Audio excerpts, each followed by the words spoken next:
Good morning, my brothers. We have Jared and Tyler Melody in the building. Finally, after 3 weeks, it's happening. What's up, guys? What's up? What's up? How's your weekend been? Pretty good. Yeah, not too bad. Pretty good? Yeah. Busy? Not really, yeah. Not really? Nah. No? Alright, we'll crack into it then. So, I've been listening to your When It's All Over, my friend. And so I put it on last week. I was just doing some housework outside and stuff, and I just cranked the shit out of it. I found myself at like the second or third track, and I pretty much had stopped doing any work outside because what I was doing was causing a bit of noise and stuff. And then each time I was like stopping during the tasks I was doing, like when like a drum solo or something would come up, and I was like, oh, okay. And then it got to about the third song, and I just stopped, bro. And then it died because it's what, 6, 7 tracks? Oh, I think it's 5 even. And you finish it out with When It's All Over, right? I think, yeah. Yeah. I haven't listened to it in Such so a long. When was that, 2020? That was during the first lockdown you did that. I'd almost forgotten about that fucking EP until you just brought it up just now, to be honest. So was that, what, 2020 you were saying when you did that? I think it must have been. Yeah. That was the... It that was was in the lockdown, yeah. Yeah, that's right, the COVID EP. Yeah, it was too. Good way to spend it, man. Yeah. Fucking, like, a lot of other people would have been wondering what the hell to do at home. At least you had your studio set up in that, and you can actually just engage in what you were. Big time, big time. Yeah. That's awesome, man. Yeah. When It's All Over. And there's a whole bunch of other singles in that you have. Did you, so you were... Nah, we didn't have enough good equipment for At the that. time, yeah. Yeah. That's the struggles, isn't it, with the equipment and stuff. Like, even with my... I appreciate you doing this, man, because I was going to say, welcome to the studio, but it's like, it's just my lounge, man, with a couple of lights and a tripod, but... So you need pretty sweet It's stuff. homely, it's lovely. Yeah, you got to work with what you've got initially, man. And if you let, like, the limitations, what you do have and stuff, get you down and stuff, that's just going to, you know, decrease the progress at the end of the day, isn't it? You know? For sure. So, in terms of navigating the music scene, I'm not going to start with that, sorry. Inspirations. How long have you both been playing music? When did you start? And what were your main inspirations? I think, it's funny, I was just having a talk to the old man about this yesterday. I think the first thing that happened that really made us go, okay, was, it's random as fuck, but like we were at primary school and we went to like a library school trip or something like that, and there was Zach Evans at Sinister Gates, the guitar players from Avenged Sevenfold. Yeah. Yeah, they were on the cover of a Guitar World magazine or something, and I was like, yeah, it'd be cool to Yeah. be like that. And the other one was it was another school trip to the School of Rock that was down on Borrelab. That was I think that was the first time I ever sat behind a kit. There was like, we were all sitting in this room, there were like 3 kits set up and then just like random drums scattered everywhere, and there was like 10, 15 people in the room, all just smashing drums at the same time. And I was like, yeah. I'll join. Yeah. I was actually sitting at one of the kits, out of the 3 kits there, and I was like, yeah, this is sick. School of Rock, that was actually on last night, man. It's one of those ones where if you scroll past, it's one that I'll actually sit there, because most of those scenes from there are enjoyable. I missed out. They did the live one at Operatic Society last year. They did like a School of Rock musical. Oh, true? Yeah. But I want to go see that the 90s Rewind Through Time. That's the next one that they're doing in there. I should have auditioned, but shoulda, woulda, coulda, man. You know? So, inspirations, what were like, I know you guys are big Avenged fans, of course, but like, when you talk about like, so that was when you were what, primary school and stuff? Yeah. 12, yeah, we were, I think it was our 12th birthday, was when I got my first drum kit. It was like a little 3-year-old's kit. Yeah. I had that for about a year or so. I remember that. And then, yeah, kind of went up from there. But, yeah, I think the first time I heard Avenged Sevenfold, my mate was showing me a video, like a live video or something like that, and I was like, yeah, cool. Yeah, I think that's just where it started, like when we saw that magazine and we went home. We listened to Avenged Sevenfold after that, and we're like, yeah, this is it. Yeah. Went online, bought a guitar instantly after that, I think. Yeah. Can you just remember like your first purchase of your first like tape deck or CD or anything like that? Like, I remember being in the Sounds music store in like in Center City when I was a kid and asking my grandma or someone to put on an album for me because they had an R8 parental advisory sticker on it. Be like, can I? So she'd take it to the counter for me, and that'd keep me occupied for an hour, man, while they were doing their shopping and stuff. And I got some Snoop Dogg or some Green Day going, or Yeah. I think I do remember my first ever CD purchase. It was we were in Australia. We were living there when we were about 15 for, I don't know, a few months. Yeah. But I think my first ever CD purchase was an Asking Alexandria album. It was like a EP that they did where they had like half Skid Row covers on. Okay. I was like, okay, this is interesting. Yeah, I'm pretty sure that was the first. Mine was The Poison from Bullet for My Valentine. I think that was my first one. good one. Yeah. I think, I can't remember. I was gonna mention that too with like the names. I mean, I can't go through alphabetically, but you've got like Asking Alexandra. I think I talked to you about this at work once, Jared. Breaking Benjamin. Yeah. There's a list. There There's was, there was like the early high school. The same bands. Like Of Mice and Men and The Devil Wears Prada and Asking Alexandria. It was what we were into, like when we first started like playing metal and stuff, and that was quite big. I remember my dad trying to make the conversion with me because my first CD purchased, I was in Wellington visiting him, I was about 7, I think. And I picked up the Marshall Mathers LP. And I don't think he was too aware, like, what he was getting me at the time. He was busy getting his records and stuff. And he was like, yeah, you pick yourself one, T. And we got home and, probably not that, well, a little bit inappropriate. There's a lot of inappropriate stuff on that album, as you know. But it was at this skit called Ken Kniff. It's him, I think he's mocking ICP, Insane Clown Posse. Oh, yeah. And it's, some stuff going on in that skit. And my dad walks back in from outside and he hears what's going on. And I was skip real quick. But then, like a year later, he visited me from Wellington, and it wasn't. I thought he was going to give me like the Eminem show, but he gives me American Idiot. And I was like, okay, this is him trying to give me more of an influence behind his taste and stuff like that. But then it went from Green Day to a bit of Good Charlotte. Like he didn't resist giving me all the real heavy stuff, but. Yeah. I used to love watching his video concerts that he used to record, but that was because you had a bunch of ladies flashing and stuff. Whenever that would happen, my dad would walk in the room and be like, no, and cover my face and shit from it and that. Yeah. But Green Day and GC, like Good Charlotte, were my first initial ones. We can kind of class as punk, you know. Like early, like even since we were kids, we grew up on Slipknot and Lamb of God, and then even like The Used, we love The Used, like their first 2 albums. The Used. Yeah, big one for me, Yeah. As far as, inspiration for writing my own music goes, I'm very heavily influenced by The Used and what they do. The Used, I'm going to write that down, listen to some of them. The Used. The first 2 albums especially, man. Yeah. They're amazing. Yeah, for sure.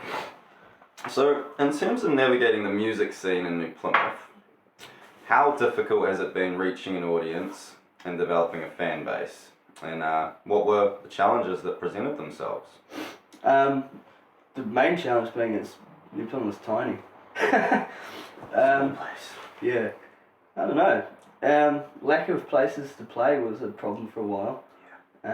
Venues. Yeah, like I remember when we first started playing like heaps of gigs regularly, when we were about 15, 16, there was a bar called the Rhythm Bar. Rhythm. Yeah, they used to do like these all-age gigs once a month. That's right. Yeah. I do briefly remember this. Yeah, they were good fun. But yeah, as far as, I don't know. I think after that we kind of branched out and tried to get gigs out of town. That was a lot of fun back then, especially. Get more exposure. Yeah, and became friends with other bands from other places, and every few months or so they'd had us up to go and play with them, and make Palming, fucking Hamilton, Auckland, all that. Yeah, that was good fun. And also, like, did you guys do lots of out of town gigs and stuff when you guys were playing in Black Daphne's and this, or no, not really? No, Black Daphne's was really only 2 gigs we ever played. Okay. But it's a pretty short-lived band, but I think this was when we were in a band called Beneath These Waters. It was like a metalcore, hardcore kind of band, and yeah, it's when we were playing more out of town and that sort of thing in that band. Yeah. You guys in terms of high school and that music class? Or nah, like outside you guys have preferred, nah, this isn't our kind of stuff, we prefer to go practice, rehearse in the shed, or? Yeah, yeah, music class was always like, we didn't want to do any of the practical shit. We just wanted to play.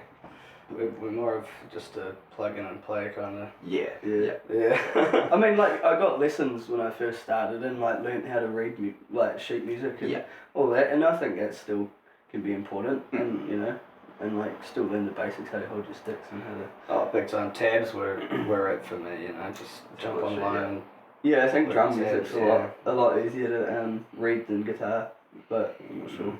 I know nothing about guitar. That's about the only thing I can slightly, certain tablets and methods and stuff I can sort of pick up, but like there's only my basic riffs and stuff that the old man showed me back in the day that still exist in my head, like the greatest song in the world, you know, like tribute, like I've still got that riff there. There's like the Redemption song, who every second, third guitarist knows anyway. But yeah, in terms of venues, man, like when you talk about like the old man and stuff and running the gigs and basement bar and stuff like that, bro. But even we don't have Decanter now. Mayfair, that's running like I was downtown at the Thai House last week and they had like a bunch of, I think they've got some youth They events. have is it like a Zeal type thing? Yeah, I think that's what it is now, yeah. But 8 Ball's actually seems to be the new place now where all the like rock and metal gigs are. Yeah, bro, that's next on the list. Mike's actually doing good up there with like at least he's making an attempt, eh? Yeah, that's solid up there, eh? Well, I went up there a few weeks ago. It was like fucking packed out, eh? Packed out, and there was like I think it was like a Marilyn Manson tribute playing at the time. A Marilyn Manson tribute? Yeah, some dude dressed up as Manson, like. And he actually sounded really good, eh? It was like, shit. Well, I went and seen the Led Zeppelin cover band about 2 weeks ago in town at the show place, and bro, they were incredible. Yeah. I wish I could shout out the dude whose name it was, because his cousin's one of the regulars from Treehouse, and his voice, man, to do like a Robert Plant imitation, they were real impressive. Like, I'm just gonna pause up, bro, while we fucking. This is bullshit. You know? Oh, you weren't planning on plugging that in, were you? Nah. Oh, okay. I was gonna say.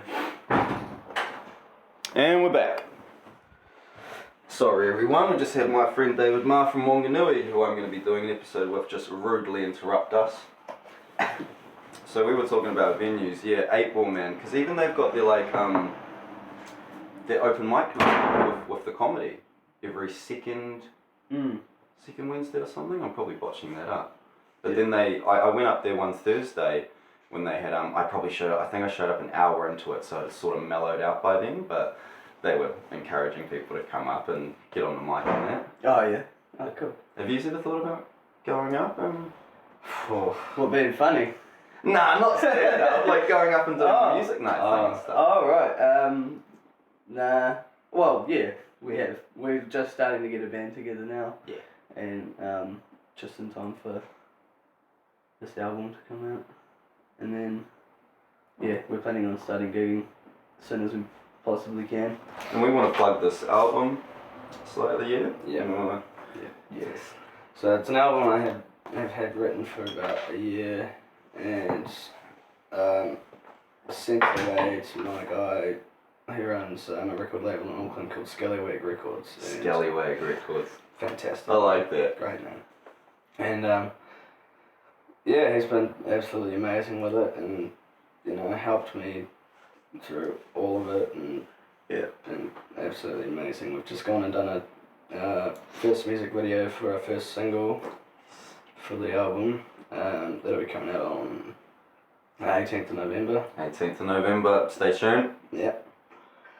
And I think we'll probably release maybe another couple of singles after that, and then maybe drop the album a few months down the track. Yeah. I'm really looking forward to seeing the video clip, man, because I met with you guys to talk about the show and that, like, I think the few days after you got back, actually. Where'd you film? Wellington, was it? Auckland. Auckland. Yeah. Video clips. So, I wanted to how to navigate some of these questions, man. So maybe not a quick fire round, but for both of you, I just wanted to get. You can go top 5 to 10, and I know there's probably going to be similar ones from. Yeah. But like your top 5 to 10 doesn't have to be bands. Probably bands. Probably gonna be bands. Yeah. let's rattle some off, man, because I wanted to just figure out like the best live concerts that you guys have attended, as well as I'll actually follow up with that one after you guys have. Okay. Who? Alright, top 5. It's a tough ask, man. Oh, Avenged Sevenfold, The Used, The Plot New. It's after you get your third, you're like, who do I? Rofi Eyes, Mm? Day Show. I think that's 5, but I'm gonna throw in Dance Giving Dance as well. That's 6. I think that was 7. Was it? No, I don't know. Shit. It's like all-time favourite? Yeah. All-time. Well, yeah, Avenged Sevenfold has to be number one. Of Has to course. be. And then, it's so hard being on the spot. It is. Mine goes blank. Because you want to be loyal to like the bands, and then like you're estimating how long you've listened to those ones. Like, But then, it's like recent, because like all the music I like now, I'm like, yeah, this is my favourite. But then I gotta think about like Yeah. all the what's actually was your initial favourites and stuff, Because your taste doesn't. It does alter over the years as well as your for musical knowledge expands too. Yeah, but like even with the old bands that I have always loved, I always come back to as well. Yeah. And then we have a massive phase just listening to them, and then, you know. But anyway, yeah, Avenged Sevenfold. Knocked Loose. Pretty good. Pretty big one for me. I really enjoyed Turnstile. They're they blew the fuck up, They're massive now. I was jamming in the I really enjoyed their Non-Stop Feeling album. It's probably one of my favourite hardcore albums. Shit.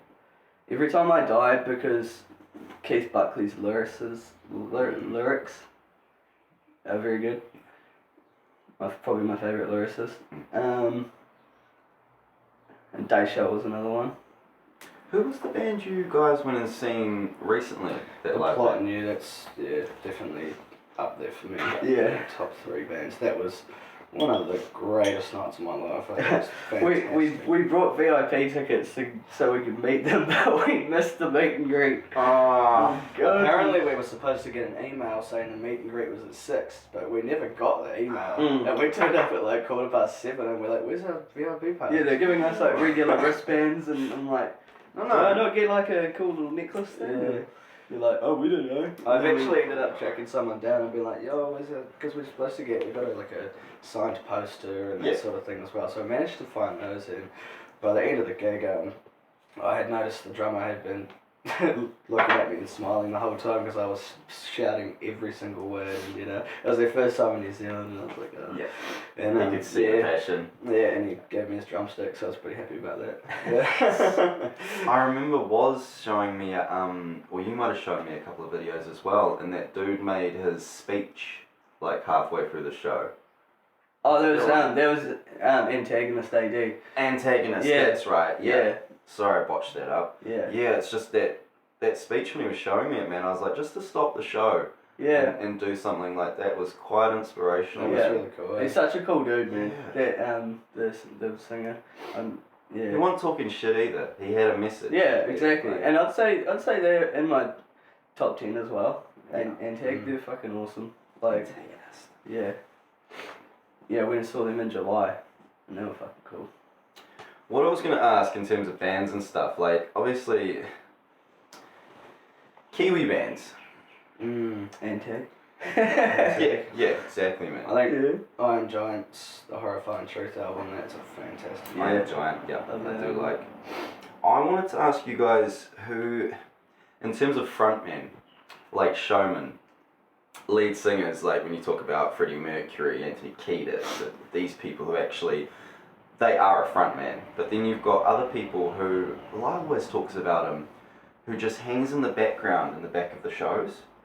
He doesn't actually come out on the front and sing in front of everybody, but he's kind of paces back and forth. Maynard, is it? I think so, bro. Yeah. He's quite skittish on stage. Yeah.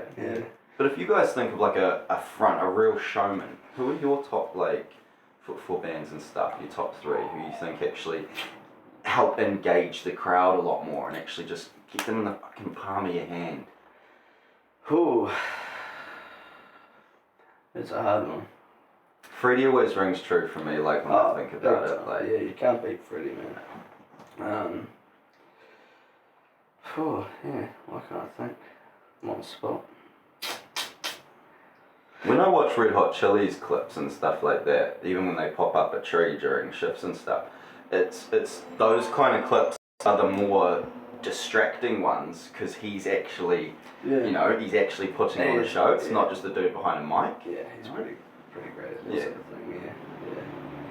Because I've been reading Scar Tissue recently. Oh yeah. Picking it up a little bit more. I'm almost halfway through, and it's a good read, man. Yeah. Like it's a good book. I've heard good things about it. Yeah. Get it after me. Yeah. I think Logan had it initially. Yeah. Would have. It's Logan, yeah. He's a big Chili's fan. Yeah. Because he was back here. What? It was a month ago. Logan was back. Good, something like that. Now, clearly the music scene has changed. What do you think the main things were that played a role in that? Like, because I crossed out this question, I think I showed you this when we had our meeting. Is rock and roll dead? Fuck no. No, it's not. It's not dead, bro, but like, the music scene clearly has changed, and not just the scene in general, but like, on a world level as well, on a world scale, the music that people listen to, and I hate saying it, the decrease in the amount of great bands and stuff that you actually have around now. There are still great bands and stuff that are out there, but it just this generation doesn't have like a Nirvana or something like that. There's no one that really stands out at the moment, like to be. There's no what no Kurt Cobain or No. No, exactly. like I don't know what seems really popular to me was like the whole Lil Peep and X and Juice WRLD and all that. I never really got into it that much. I enjoyed a little bit of Peep and stuff, but I don't know, like that seems to be like the new wave of, I don't know if you call it emo, but Yeah, exactly. Yeah. Like when you see there's only a minimal few people who can actually mix and blend genres and actually have them still got like rap elements and stuff to it, which is why I was so like confused. And I don't know, it was like this was the new thing, but I think I remember saying to you at work, man, that like everybody complains about mumble rap and stuff nowadays, and that you can't understand every second word in that. But then when I listen to like decent old school rock and roll songs and stuff that I love and enjoy, there was a lot of that stuff where I couldn't understand every second word and stuff as well. Yeah, It's like, well, it's like those people that listen to that mumble rap or whatever it is, and don't understand what they're saying are the people that are the same people that are like, well, can't understand what they're saying. That's screamo music, and Exactly. People have a different appreciation for that, man. Like it takes a lot more skill to actually scream properly than it does to actually. I'm not gonna do it, but I could do you a Young Thug imitation and sound just like Lil Baby or a Lil Uzi Vert. Be difficult. I mean, that microphone, I'm not going to be amplify the shit out of the auto tune, but it's just that unnaturalistic sound has become a lot more appealing to people's ears a little bit. Yeah, and I think that's a big reason why I have a hard time enjoying it, is because of the I don't know. Because I grew up on the old emo where there was instruments, people playing instruments and stuff, and now it's just someone singing over like just track beats and all that. Like I think that's why I didn't enjoy it as much, because I just like the music as well as Whatever I classed as like say emo punk when I was a kid and I started buying pink Chuck Taylors and whatnot when I was 13, it was, and they weren't even emo-y bands. It was like I had had a Marilyn Manson phase that I went through, but then there was the likes of Panic at the Disco, Fall Out Boys, you know, Good Charlotte, stuff like that. And then my friend got into like Breaking Benjamin or Red Jumpsuit Apparatus, that kind of stuff. And I was talking to Felix the other day, and it's kind of not a bad way, it is a bad way to term some of it, but he goes, there's that pussy rock. I was like, come on, man. I was like, and he's like, yeah, I love a few songs from that band, but that was just his generalistic way of classing them. Yeah, I think, is that, people call it butt rock as well. Like the bands like Saliva and all those Shine Down. Like all that, yeah. Tell Mama. Yeah. That's that band aid. Yeah. Which I enjoyed those bands when I was a kid. Yeah. Back in my like SmackDown vs. Raw phase. I still think though, like, because my dad was always sex, drugs, rock and roll. Love you, Dad. He tried influencing my taste in rock and roll and stuff, but he never held back the fact that I was, because he was meant to teach me guitar at certain points, and he'd go, T, I can only show you so much, but you've got to sit down and put your own time into it and your own effort towards it, and eventually I just started writing just lyrics and poetry and stuff like that. And some people say rap is retards attempting poetry or rhythm and poetry, but he was never, oh, why you listen to that Dr. Dre, Snoop Dogg shit, you know?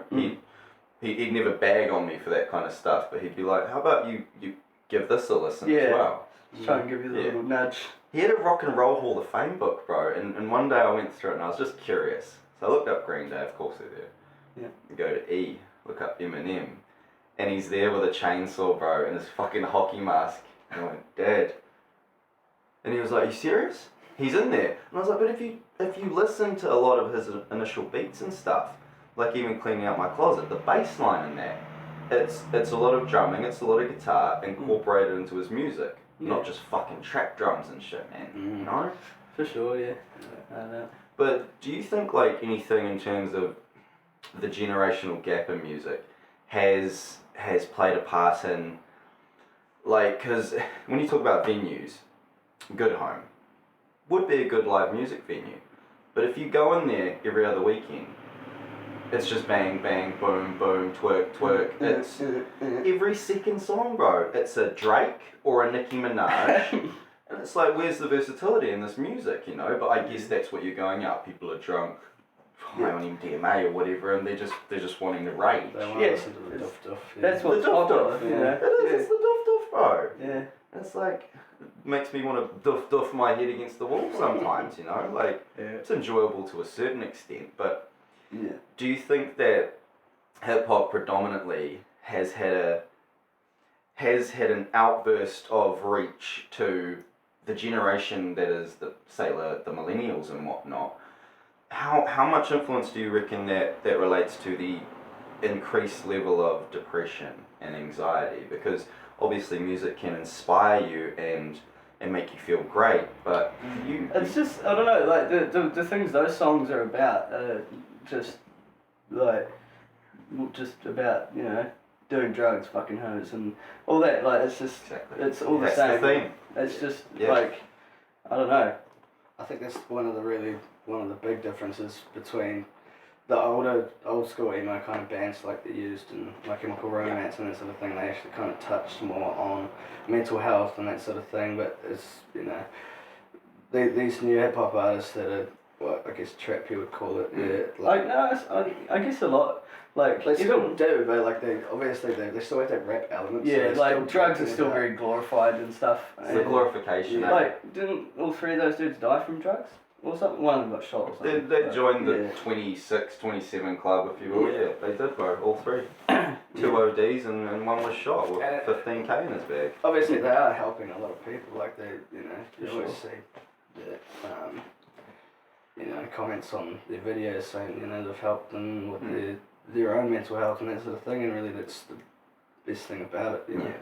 Like there's still still good message to get across. Yeah, still very real. And I think that's what I try to go for with my lyrics. I mean, I write the songs for me, but you know, if someone else can listen to it and relate, then you know, good. I'm happy at it. Yeah, exactly. Yeah.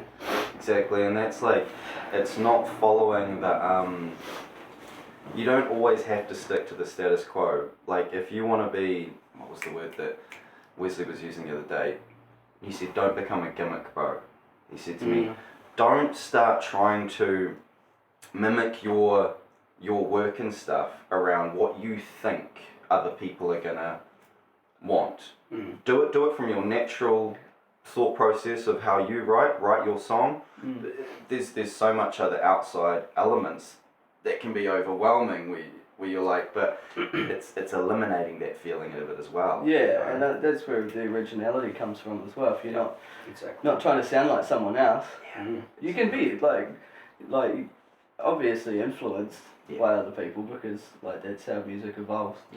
But yeah, But if you have your own specific sound, bro, and that's like when I was listening to your songs, each time there's not like you can't see you grabbing from here or there. It is actually unique. It's individual, you know, individualistic as well. But that's why I love it, the fact that you two, you know, as a collaboration process as brothers, you know, and that's what people are gonna love to see at the end of the day. Two talented individuals actually pursuing a passion at the end of the day, you know. Yeah.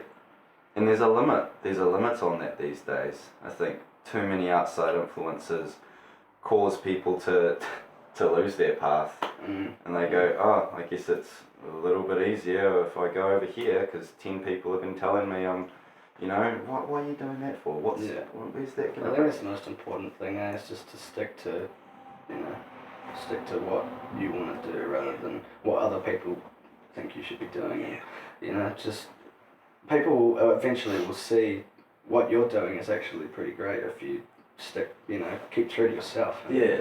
Stick to your guns. Stick to your guns, yeah, exactly. For sure. Consistency, eh? Yeah. Tattoos, that was another thing I wanted to bring up. Sure. You guys, so majority of your ink, like for each of you, who's been the main artists to shout out in town and stuff that have done, like, because you guys are scattered ink, eh?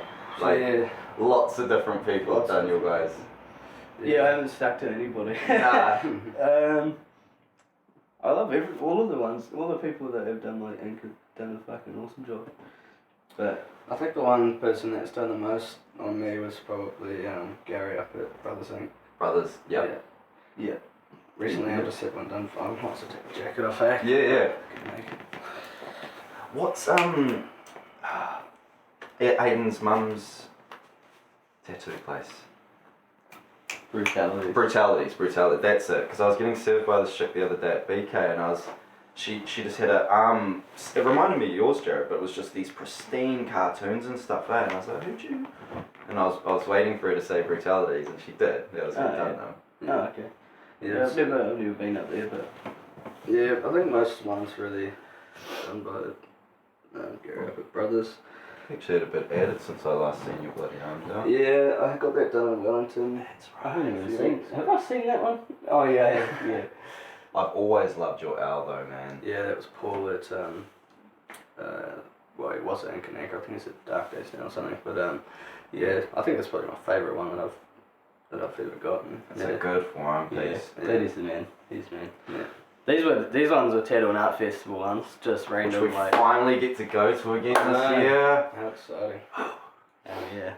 I've recently been seeing Asher. Yeah. I like that one. It's called Bitch with an Eye Problem. Ash is an interesting one too, in terms of like the switch that he's made from like metal to, we say, hip hop, trap, you know. But I guess that's like sticking to your guns with what you actually want and what you want to pursue, regardless of what other people are saying. Too. I know. But Ink, do you guys?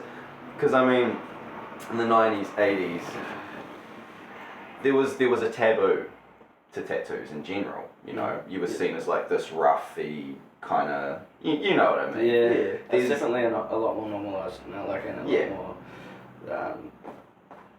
what's the word, you know, people acceptable. Back then.